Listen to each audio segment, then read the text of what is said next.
not only did Ben Rhodes not appearing cost us an opportunity to question Mr. Rhodes, it cost us the opportunity and the privilege to ask questions of our friend and colleague Tommy Cotton.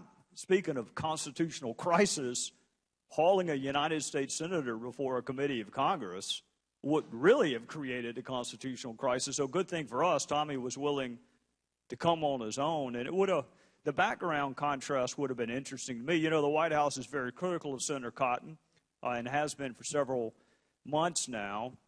Senator Cotton, of course, when he was serving tours of duty in the United States Army in Afghanistan and Iraq, Ben Rhodes was navigating the mean streets of a creative writing curriculum in his post. I mean that literally. That is not figurative. He has a master's in creative writing. And if you're interested in writing haikus and sonnets and novellas, he's probably the right guy. On the other hand, if you're advising the leader of the free world on foreign policy matters, I don't know how a haiku helps.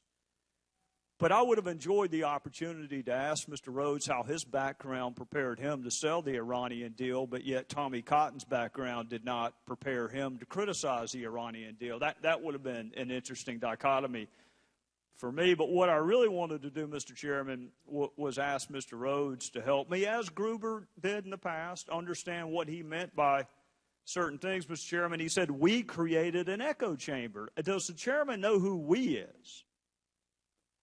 I do not.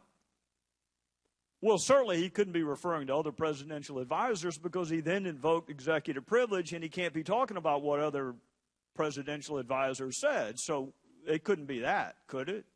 I do not know. Okay. Well, then he said, reporters call us to explain to them what's happening in Moscow and Cairo. And I'm curious which reporters that would be. Which ones call him to find out what's going on in Cairo? But we can't ask him because he's not here. And I would add, he has plenty of time to sit down for what he had hoped to be a fluff piece in the New York Times. He's been on television plenty of times. He had plenty of time to draft memos for the president, but he doesn't have time to come before a committee of Congress. And then this is what really concerns me, Mr. Chairman. In talking about those reporters, he said they literally know nothing. How does someone literally know nothing? He said they were 27 years old, which suggests that they probably have a driver's license at that point. You have to know something to get a driver's license. If they're 27, they'd be eligible to vote in the Democrat primary, more than likely. So you have to know something. So when you say they literally know nothing, that struck me. I wanted to ask him about that. Also, I think that his appearance today, had he bothered to come, would have created an opportunity for a little bit of bipartisanship, which I know our friends on the other side of the aisle like from time to time. It said he expressed contempt for the editors and reporters at the New York Times, the Washington Post, and the New Yorker. That might have provided an opportunity for some bipartisanship. It would have given us an opportunity to share our own frustrations.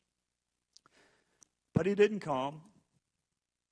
Mr. Chairman, you do a great job leading this committee. It's up to you whether or not you assert the people's right to question Ben Rhodes.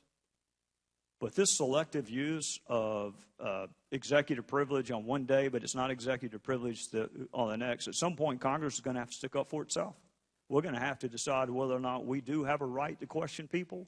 And if you have time to make these comments to a reporter, you ought to be able to come explain yourself. And if you have time at the White House to send a bunch of mean tweets about a guy who served two combat tours in Tommy Cotton, and he's willing to come, but the creative writing expert isn't willing to come, at some point this body is going to have to stick up for itself. With that, I'd yield back to the chairman.